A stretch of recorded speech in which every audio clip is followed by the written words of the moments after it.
On this episode of the Studebaker Restoration, I remove the final parts off the fenders and break a bunch of bolts. Stay tuned.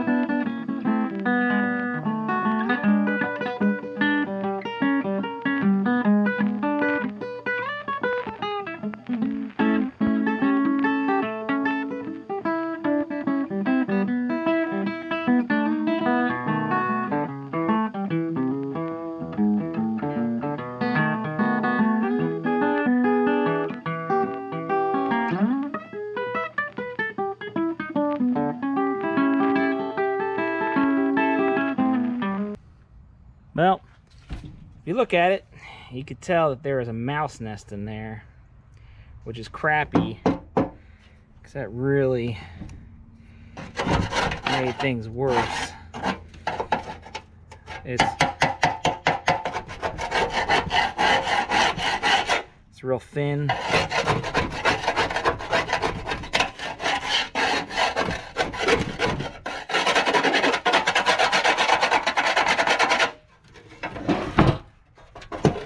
Especially up in this area. So good thing is it's underneath the actual body that you visibly see.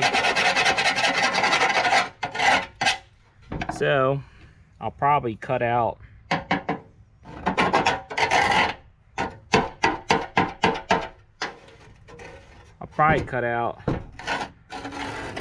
about right there, that whole triangle piece.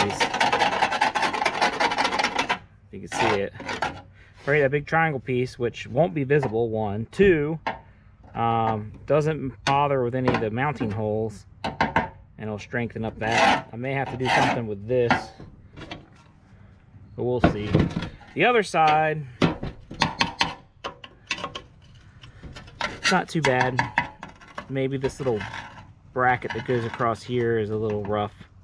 Otherwise, I'll have to when I blast this one, I'll see what happens. But this one's all right. So, you saw me drill out the screw for that. I want to save the threads on here, so I drilled it just to one size smaller than the threads. I don't know if you can see it. To weaken the screw so I can pull it off, but I'll be able to probably just kind of ream this just a little bit further, and then the threads will appear and the metal will just flake off, and then I'll just chase the threads, and then I'll be able to reuse them. But otherwise, this is, I mean, it's got mostly surface except for this little section. You can see it's starting to pit right here and all up there. So, oh well, it's just the nature of things sitting. So, well, I want to see what else I can press on with before it gets too dark. Alright, I think I'm going to start working on a little bit of the cab. Since I haven't been able to pull it off yet, I can still take things off on it. I want to go ahead and remove that pan that covers the shifter and the emergency brake, and I think it also has the gas pedal attached to it. So I'll get that started and get that off and see what else I can pull out of here.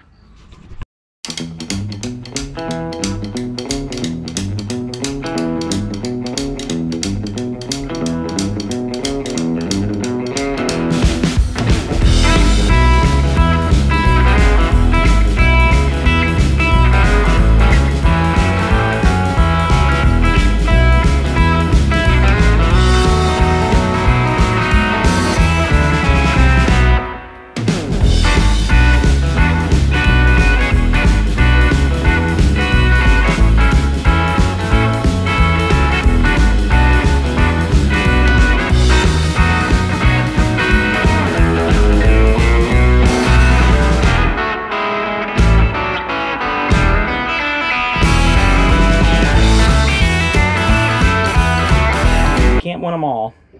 Some of these bolts broke inside, I believe, is a nut plate, which is welded inside of a channel, welded inside of a channel. So what I'm gonna have to do is drill those out, and hopefully I can save the threads. If I can save the threads, it won't be too bad. And I'll just chase them. Remove the whole plate, which included the gas pedal.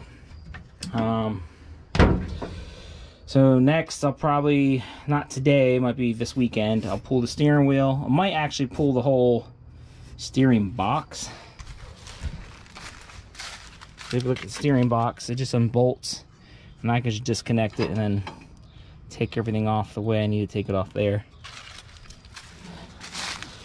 And that'd be one of the easier ways. I still have to take this off anyway, so we'll see what happens. But it is a bit long time since this this plate, this access panel has been lifted. You can see all the dirt and the grease.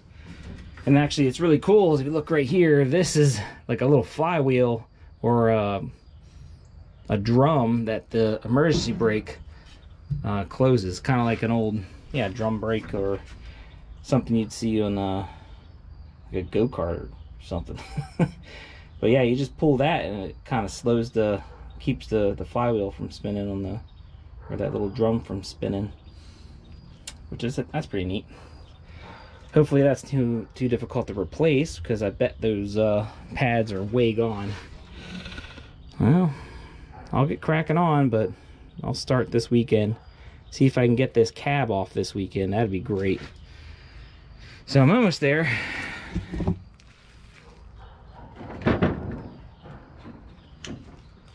Pulled off those two pieces of the fender, and really the fenders and all those, hood, grill, it's all ready to be blasted.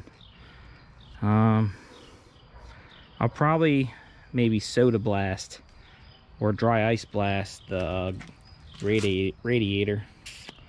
We'll see. I just don't want to ruin that.